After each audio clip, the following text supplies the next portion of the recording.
ॐ भद्रं कर्णेभिः शृणुयाम देव भद्रं पश्येमक्षभिः यजत्राः स्थिरैरङ्गैतुष्टवागुंसस्तनूभिः वसेमहि देवहितं यदायुः। ॐ स्वस्ति नः इन्द्रो वृधस्रवाः स्वस्ति नः पूषा विश्ववेदाः स्वस्ति नस्तारक्षो अरिष्टनेमिः स्वस्ति नः बृहस्पतिर्दधातु। ॐ विश्वानि देवशविदुर्दुरितानि पराशुः यद्भद्रं तन्नयाशु।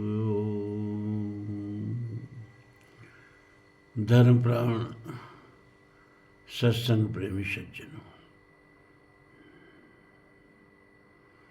थोड़ी शिथिलता आ रही है आप लोगों की सेवा में, क्योंकि मेरा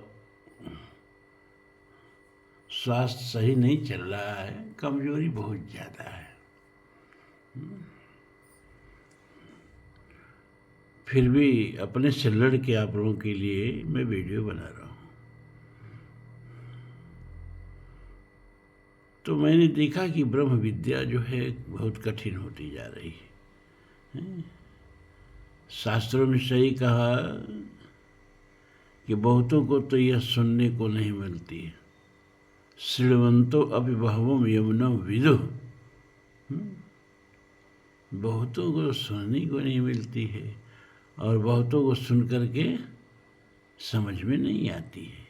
ये वेदों में ही कह दिया कि श्रवणाया बहुभिर्यो न लभ्यो श्रीमंतो अपि बहवो यमुनो विदुः आश्चर्यो वक्ता कुशलो अस्य लब्ध्वा आश्चर्यो ज्ञाता कुशलानुशिष्टः। बहुतों को तो अभागों को सुनने को ही नहीं मिलती ब्रह्म विद्या, अब बहुतों को सुन के समझ में नहीं आती है। जब कोई कोई आश्चर्यवत वक्ता और आश्चर्यवत ग्रहीता माने श्रोता हो जब मिलते हैं, तब जा कर के यह ब्रह्म ज्ञान का मोती ढलता है। तो आप लोग आश्चर्यत ग्रहीता हो, इसमें कोई दो राय नहीं। इस ठंड में भी समय पर आकर के और संख्या आप लोग कम नहीं हो रही है और ब्रह्म विद्या सुनने के लिए बैठ जा रहे हो। लेकिन मैंने सोचा कि ब्रह्म विद्या के साथ साथ अपनी संस्कृति का भी ज्ञान होते रहना चाहिए।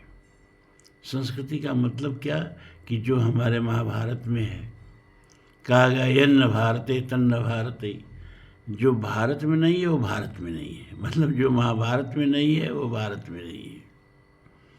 18 पुराण हैं, ये सब किसके लिए हैं भाई? ये सब भी तो आप ही के लिए हैं।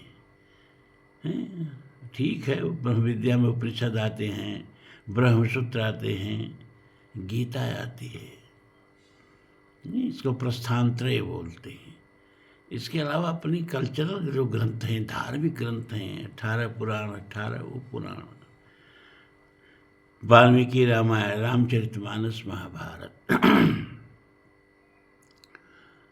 तो इसका भी थोड़ा थोड़ा ज्ञान होते रहे और थोड़ा विषय जब बदलती रहेगी, व्यंजन बदल बदल के परोसा जाएगा, तो थोड़ा उबाऊपन भी कम होगा आपके अंदर।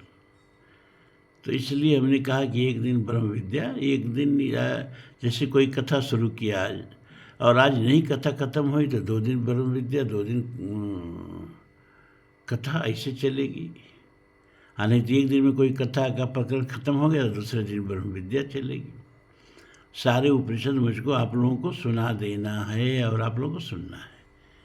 इसके साथ ही साथ अब सोचे हैं कि थोड़ा महाभारत, वाल्मीकि रामायण, रामचरितमानस और 18 पुराण, श्रीमद् भागवत तो अभी पहले नहीं शुरू करेंगे, क्योंकि श्रीमद् भागवत अब सुनते ही हैं आप लोग। विष्णु पुराण शुरू कर देंगे, अग्नि पुराण शुरू कर देंगे, नारद पुराण शुरू कर देंगे। कोई ऐसी पुराणों की कथा जो आपको कभी सुनने को न मिली हो और न शायद कहीं मिले। ब्रह्मवैवर्त पुराण है, स्कंद पुराण है, सब पर मेरी कथाएं हो चुकी हैं। तो हमने कहा कि पहले कथाओं का जो महासमुद्र है, 1 लाख श्लोकों का महाभारत, इसी को शुरू करते हैं।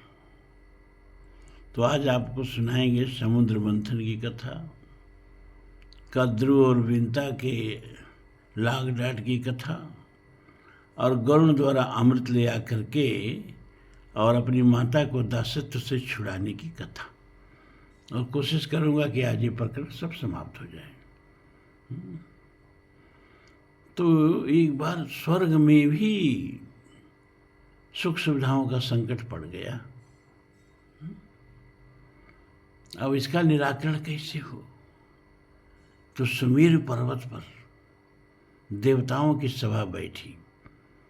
उसमें ब्रह्मा भी थे और विष्णु जी भी थे। शंकर जी के होने का उल्लेख नहीं मिलता है। और यह कि भाई ये जो स्वर्ग में समृद्धता का संकट आ गया, मुद्रास्फीति आ गई, महंगाई दर बढ़ रहा है, सुख सुविधा के सामान इतने महंगे होते जा रहे हैं कि देवताओं के पहुंच से भी बाहर होता जा रहा है, तो इसका समाधान क्या हो? तो सबने मिलकर तय किया कि जो रत्नाकर है, जो रत्नों का आगार है, समुद्र, इस समुद्र का मंथन किया जाए और समुद्र से रत्न प्राप्त किया जाए और स्वर्ग की गरीबी दूर की जाए। यह कि स्वर्ग का मंथन कैसे हो, ये तो अकेले देवताओं के बस की बात ही नहीं है। तो यह कि देवताओं दैत्यों को भी मिला लिया जाए। दैत्य तैयार कैसे होंगे? अरे भाई कुछ लालच देना पड़ेगा। तो दैत्यों के साथ सभा की गई और दैत्यों को लालच दिया गया कि जो भी उपलब्धि होगी उसमें आधा आप लोगों का, आधा हम लोगों का। तो दैत्य तैयार हो गए। अब समुद्र मंथन हो कैसे? इतनी बड़ी मथानी आए कहाँ से?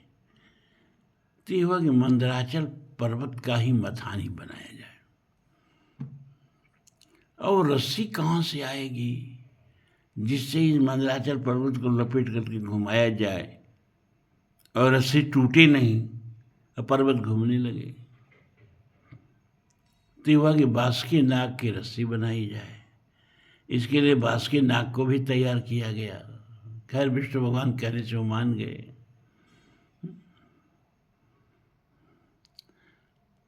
लेकिन जब पर्वत घूमने लगेगा तो समुद्र का धरातल जो है उसके भार को संभाल नहीं पाएगा, पर्वत धंसता चला जाएगा, धंसता चला जाएगा। तो समुद्र मंथन होगा कैसे? तो उसके लिए भगवान विष्णु ने कच्छप अवतार लिए, कच्छप बने, कछुआ, और उन्होंने कहा हम मंदराचल को अपनी पीठ पर धारण कर लेंगे। बहुत दिन से पीठ में खुजलाहट हो रही है, इसी बहाने थोड़ी मेरी पीठ खुजला जाएगी। तो महाकच्छप अवतार होता है भगवान विष्णु का। अब मंदराचल पर्वत को उखाड़ के और समुद्र तक ले कैसे जाया जाए? देवता दानव दोनों मिलके थक गए। वो मंदराचल पर्वत अपनी जगह से हिला ही नहीं। तो फिर सारे देवता लोग ब्रह्मा से स्तुति किए। तो ब्रह्मा ने भगवान विष्णु से स्तुति किया, प्रभु ये मंदराचल पर्वत को समुद्र तक पहुंचा दीजिए। तो भगवान विष्णु मंदराचल पर्वत को एक ही हाथ से उखाड़ करके और गरुड़ पर रख करके और ले जा करके समुद्र के बीचों बीच रख दिया, अपने ही पीठ पर रख दिया। कच्छप अवतार बने थे ना, रख दिया। अब दानव जो थे उतने बलवान तो थे, बलिष्ठ थे, लेकिन शायद उतने कुटिल और बुद्धिमान नहीं थे। तो देवताओं ने क्या कहा कि भाई हम लोग देवता हैं, बहादुर हैं, हम लोग बांस के नाग के मुख की तरफ रहेंगे। तो दैत्य बिगड़ गए, कहे अच्छा आप लोग हम लोगों से भी बहादुर हो गए, कब से? हम लोग बांस की नाक के मुख की तरफ रहेंगे, तुम लोग पूंछ की तरफ रहो। देवता यही चाहते थे। तो देवता पूंछ की तरफ हो गए, और ये सब जो दैत्य थे, दानव थे, ये बासुकीनाग के मुख की तरफ हो गए। और उसके बाद समुद्र मंथन होने लगा। और जब बासुकीनाग पर पीड़ा होती थी, पोर पोर में उखड़न होता था, तो बासुकीनाग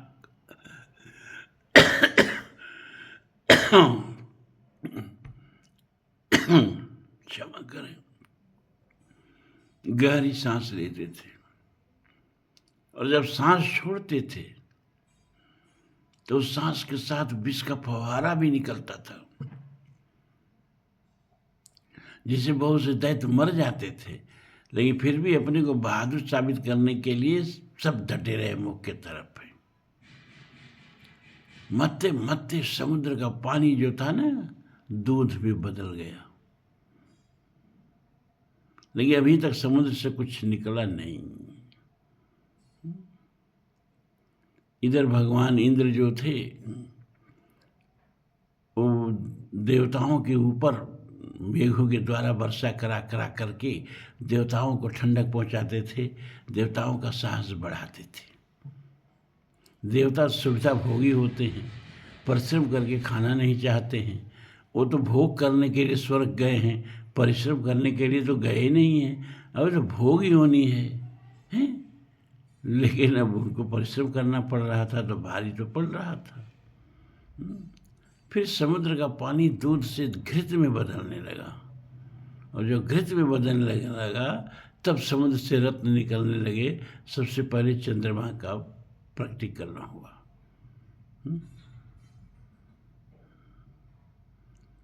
इसके बाद उच्चैश्रवा घोड़ा, 14 रत्न एक एक करके निकलते रहे। श्री माने लक्ष्मी निकली, मणि कौस्तुभ मणि निकली, लक्ष्मी चली गई भगवान विष्णु के पास, कौस्तुभ मणि भी ले लिए भगवान विष्णु। रंभा अप्सरा निकली, चली गई स्वर्ग को। हाँ, डॉक्टर हरबंस राय बच्चन ने एक उसमें मधुशाला में एक रुबाई बड़ी सुंदर लिखी है ना, रंभा के लेकर के। लिखा कि वही बारुणी, समुद्र के मंथन में बारुणी निकली थी ना, शराब मदिरा निकली थी ना, उसी को बारुणी कहते हैं, मदिरा को ही। तो लिखा कि वही बारुणी ज्योति सागर मथकर निकली अब हाला। अब बारुणी को क्या कहते हैं? हाला कहते हैं। हाला माने भी शराब। तो वही बारुणी ज्योति सागर मथकर निकली अब हाला, रंभा की संतान जगत में कहलाती साकी बाला। तो देव अदेव जिसे ले आए, अदेव माने दानव, माने देव दानव मिलकर के जिस मदिरा को प्रकट किए और जिस अप्सरा को साकी को प्रकट किए, देव अदेव जिसे ले आए, अरे ये संत महंत मिटा देंगे। किसमें कितना दमखम, इसको खूब समझती मधुशाला। बहुत बड़ा व्यंग किया है। खैर, श्री मणि रंभा बारुणी, बारुणी माने वही मदिरा। अमृत निकला, शंख निकला, और 4 दांत वाला सफेद हाथी निकला ऐरावत। कल्प वृक्ष निकला, चंद्रमा तो निकले ही हैं, और कामधेनु गाय निकली, धन्वंतर वैद्य निकले, उच्चश्रवा नाम का घोड़ा निकला, और अंत में विष निकला। तो जब विष निकला तो सारा संसार उस विष के मतलब जलन से जलने लगा। जलत सकल सुर बृंदु, सारी देवता लोग मूर्छित हो गए, गिरने लगे। दैत्य तो फिर भी थोड़े क्लिष्ट थे, थोड़े मजबूत थे, लेकिन देवताओं की हालत उस विष से पस्त होने लगी। अमृत पीने वाले विष क्या पचाएंगे भाई? एक हम लोगों के मित्र कवि थे, मित्र कहना ठीक भी है नहीं भी है, 90 वर्ष की उम्र थी उनकी। आज उनको दिवंगत हुए 10 वर्ष से ऊपर हो गए, तो आप सोच सकते हैं। लेकिन हम लोगों के साथ मित्रों बैठते थे और अपनी अपनी कविताएं हम लोग सुनाते थे। तो उन्होंने बड़ा सुंदर एक दोहा लिखा भोजपुरी में, वो आज तक मुझको याद है ना। विष कि कितनो बतियावल करा ना होइबा सुकरात, कितनो बतियावल करा ना होइबा सुकरात, जहर पिवैयन क एगो औरई होले जात।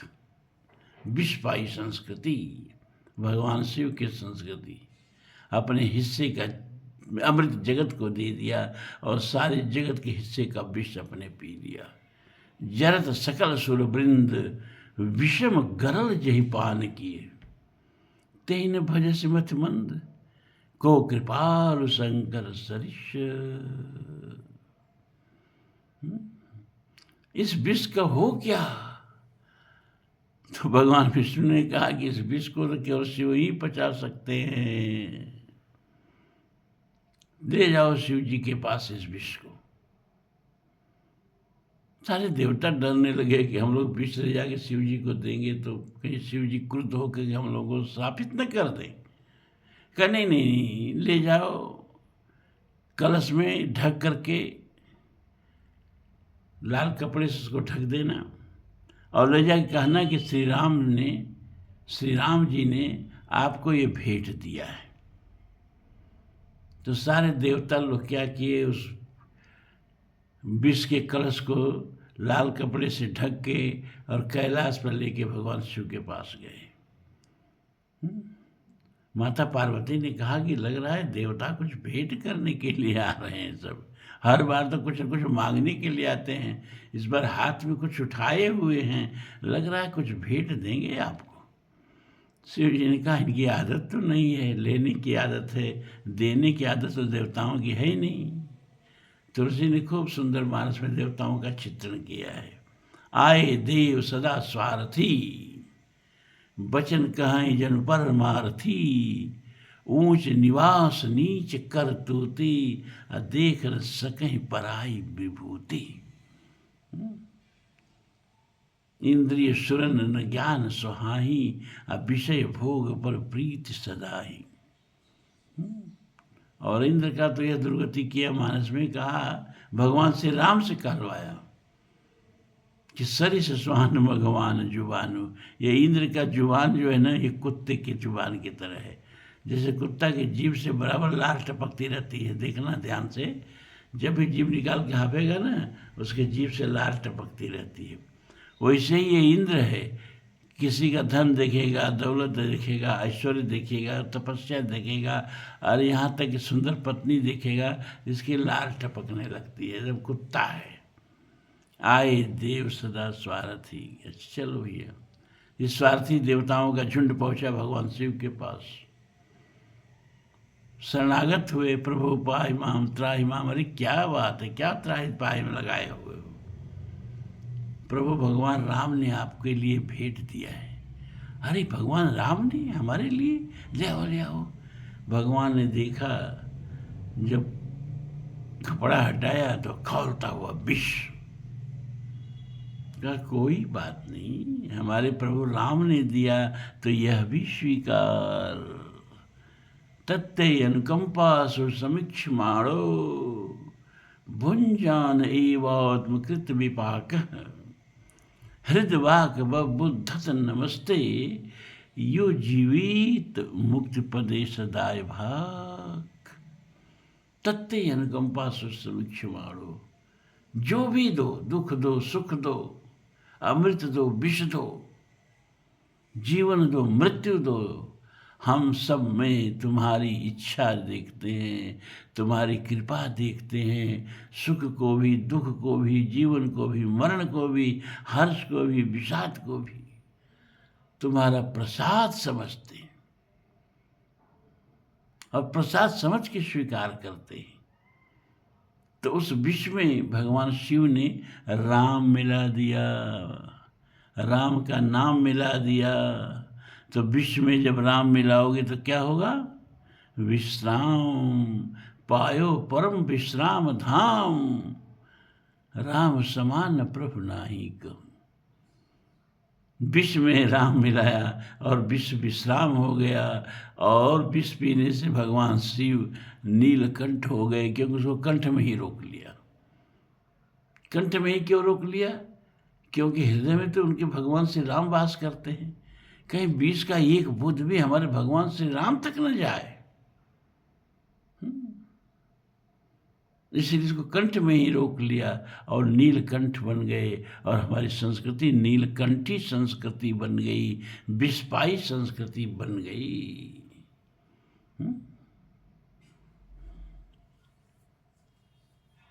हालांकि वो विषपाई संस्कृति रही नहीं। अब तो हम अमृत पीने का प्रयास करते हैं और विष समाज में उड़ेलने का प्रयास करते हैं। घंटा दाता बंदर है क्या? बंदर है। बंद करो, हम वीडियो बना रहे हैं भैया।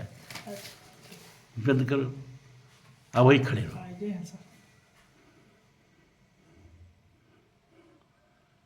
तो भगवान शिव ने विष का पान कर लिया। देवताओं की एक समस्या हल, दानवों की भी समस्या हल हो गई। इसके बाद जब धन्वंतरी प्रकट हुए, हाथ में अमृत कलश लेकर के,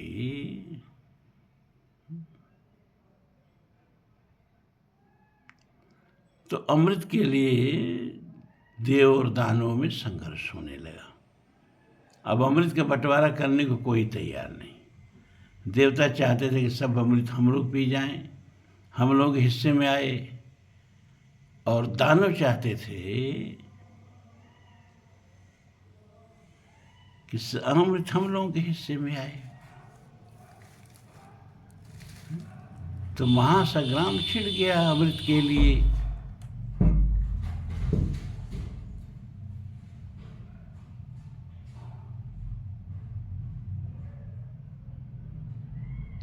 तो भगवान विष्णु वहाँ हस्तक्षेप किए, विश्वमोहिनी का रूप धारण किए, और हाथ में कलश लेकर के प्रकट हुए। तो भगवान विष्णु के उस अनुपम सौंदर्य रूप को देख करके देवता और दानव दोनों स्तब्ध हो गए। दोनों युद्ध बंद कर दिए और कहा कि आप ही पंचायत करिए, आप जैसे भी इस अमृत को बांटेंगे हम लोग स्वीकार कर लेंगे। तो भगवान विष्णु ने कहा अलग अलग पंक्ति बना के बैठ जाओ।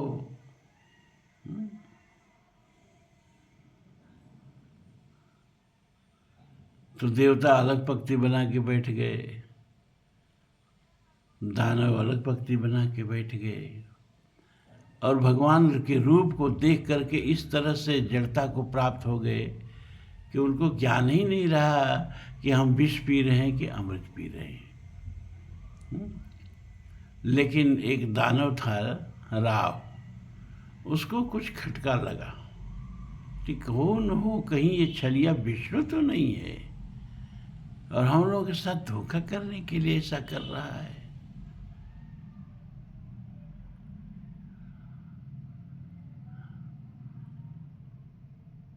तो वो जा करके सूर्य और चंद्रमा के बीच में बैठ गया देवता का रूप बना करके। अब भगवान क्या किए,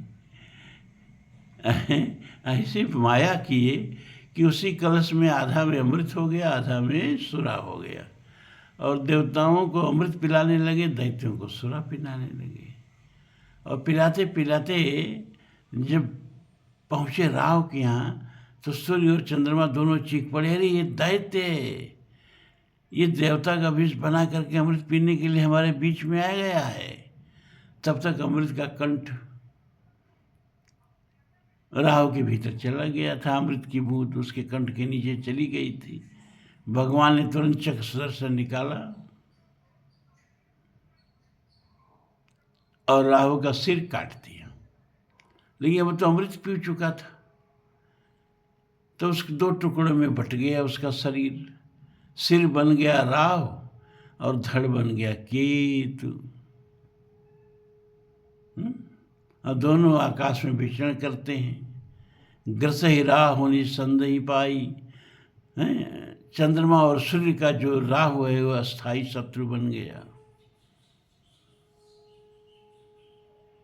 और समय पा करके इन दोनों में को ग्रसता है, लेकिन नीचे तो उसका पेट है नहीं, तो फिर उसके गले से बाहर आ जाते हैं दोनों देवता लोग। और वह केतु जो है वो उदय केतु समहित सबही के, कुंभ कर्ण समसोवतनी के। यह केतु भी जब जब दर्शन देता है आकाश में पुचलता रहा, तब तब कोई न कोई पृथ्वी पर अनिष्ट होता ही है, कोई न कोई बुरा कार्य होता ही है, अमंगलकारी कार्य होता ही है।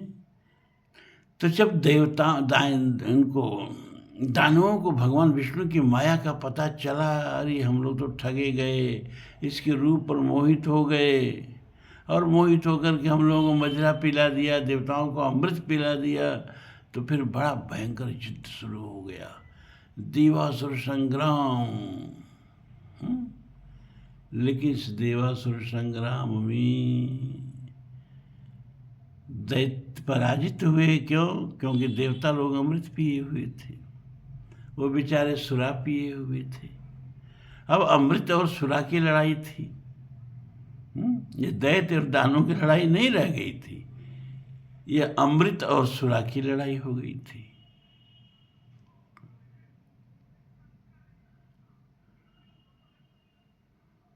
तो भैया सुरा माने मदिरा अमृत से कब तक लड़ेगी? दानवों की हार हुई, दानव सब भाग भाग के पाताल में और कहीं कहीं छुप गए, देवताओं की विजय हुई। और इस तरह से समुद्र मंथन की यह कथा पूरी हुई। अब हमने बताया था कि समुद्र मंथन में उच्चैश्रवा घोड़ा भी निकला था, श्वेत रंग का, जिसको इंद्र ने ले लिया।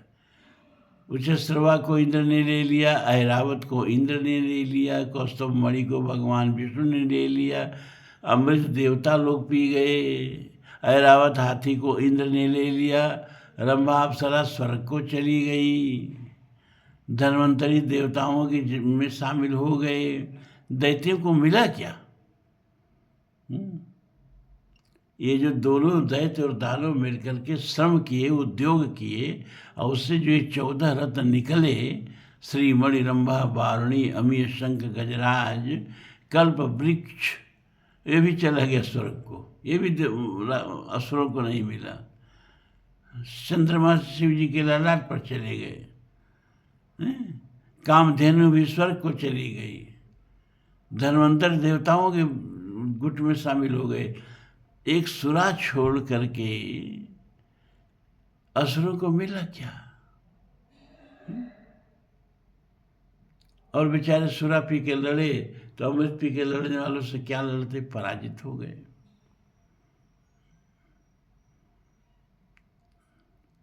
तो इस समुद्र मंथन की कथा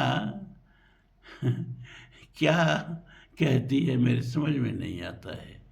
क्या देवताओं को ईमानदारी से बंटवारा नहीं करना था? जैसे समझौता करके समुद्र मंथन के लिए दोनों दैत्य और दानव जुटे थे। खैर छोड़िए, अब तो इसके पीछे भी कुछ कल्याण की भावना रही होगी, इसीलिए ऐसा किया गया। अब उच्चैश्रवा घोड़ा पर कद्रु और विनता, कश्यप की ये 2 पत्नियां थी। पत्नियां तो उनकी बहुत थी, इनमें 2 ये भी थी, कश्यप और विनता। क्षमा करें, कद्रु और विनता। कद्रु सर्पों की माता थी, और विनता से 2 पुत्र पैदा हुए, एक गरुण और दूसरा अरुण। अरुण का अंडा थोड़ा समय से पहले घबरा करके माता ने फोड़ दिया, तो अरुण विकलांग पैदा हुए। तो उनको सूर्य भगवान का सारथी बना दिया गया। सूर्य भगवान के रथ पर बैठे रहते हैं, और सूर्योदय बाद में होता है, पहले हम अरुण जी का ही दर्शन करते हैं। और ये वैज्ञानिक सत्य है, विज्ञान भी यही कहता है कि वो जो सूरज उदय समय और अस्त होते समय हमसे बहुत दूर होते हैं। हमसे बहुत दूर होते हैं, और दोपहर को हमारे सर पर होते हैं, हमारे सबसे निकट होते हैं। लेकिन दूर की वस्तु छोटी दिखाई देनी चाहिए, लेकिन सूरज सबसे दूर होते हुए भी बड़े दिखते हैं। उदित होते समय बड़े दिखते हैं कि नहीं दिखते हैं, और अस्त होते समय बड़े दिखते हैं कि नहीं दिखते हैं। ऐसा क्यों भाई? और लाल रंग के क्यों दिखते हैं? क्योंकि लाल रंग की जो किरणें हैं उनका तरंग दैर्घ्य जो है सबसे बड़ा होता है, उनके अंदर ताकत बड़ी होती है। इसीलिए सिग्नल भी लाल रंग के होते हैं, और गाड़ी के पीछे रेड लाइट भी लाल रंग की होती है, क्योंकि लाल रंग में दूर तक जाने की शक्ति होती है। तो सूरज सुबह होते समय हमसे बहुत दूर होते हैं, तो उनकी और किरणें जो हैं बैगनी, नीला, आसमानी, हरा, पीला, नारंगी, लाल, नारंगी, यह सब तो हमारे तक नहीं पहुंच पाती हैं, लेकिन लाल किरण हमारे तक पहुंच पाती है। इसीलिए सूरज उगते समय हमको लाल दिखाई देता है। अब प्रश्न ये है कि बड़ा क्यों दिखाई देता है? दूर की वस्तु को तो छोटी दिखाई देनी चाहिए।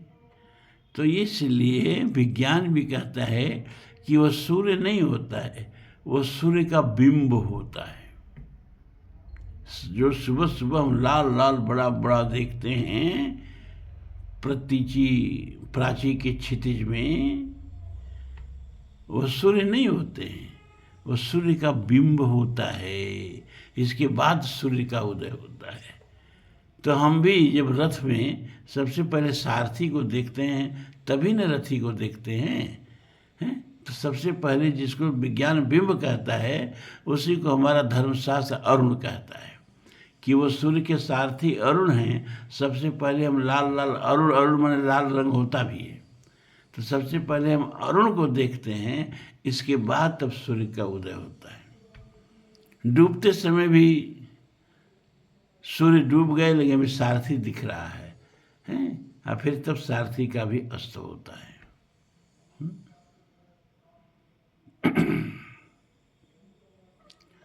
तो कद्रू और बिंता में इस बात को लेके बहस छिड़ी कि जो समुद्र से घोड़ा पैदा हुआ उचश्रवा, उसका रंग क्या है? तो गरुड़ की माता विंता ने कहा कि उसका रंग धवल है, स्वच्छ है, सफेद है।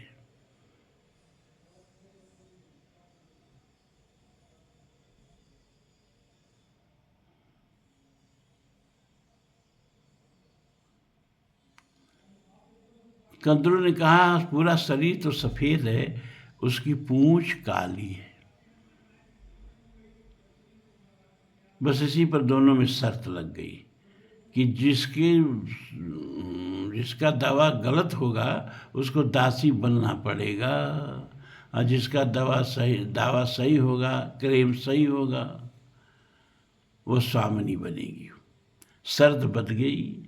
अब इस शर्त का आगे क्या परिणति होती है ये हम सुनाएंगे परसों, क्योंकि कल तो हम आपको सुनाएंगे ब्रह्म विद्या। इस तरह अब एक हमने सोचा पहले महाभारत शुरू करते हैं, क्योंकि अन्न भारते तन्न भारते। आज वीडियो बनाते समय अचानक एक समस्या आ गई। एक आगे ऊपर किराएदार है, उसका बच्चा का बंदर पीछा कर रहा है, खड़ा हो गया। हम कह रहे भैया वहीं दरवाजे तक सीमित रहो, बंद कर लो दरवाज़ा, नहीं मेरी वीडियो ख़राब हो जाएगी। फिर भी बीच में कुछ विघ्न आया है, अब कि उसके लिए क्या किया जाए। ओम पूर्णमदः पूर्णमिदं पूर्णात् पूर्णमुदच्यते पूर्णस्य पूर्णमादाय पूर्णमेवावशिष्यते। सर्वे भवन्तु सुखिनः, सर्वे सन्तु निरामयाः, सर्वे भद्राणि पश्यन्तु मा कश्चित् दुःखभाग् भवेत्। असतो मा सद्गमय तमसो मा ज्योतिर्गमय, मृत्योर्मा अमृतं गमय। ओम शांति शांति शांति। ओम धर्म की जय हो, अधर्म का नाश हो, प्राणियों में सद्भावना हो, विश्व का कल्याण हो। हर हर महादेव।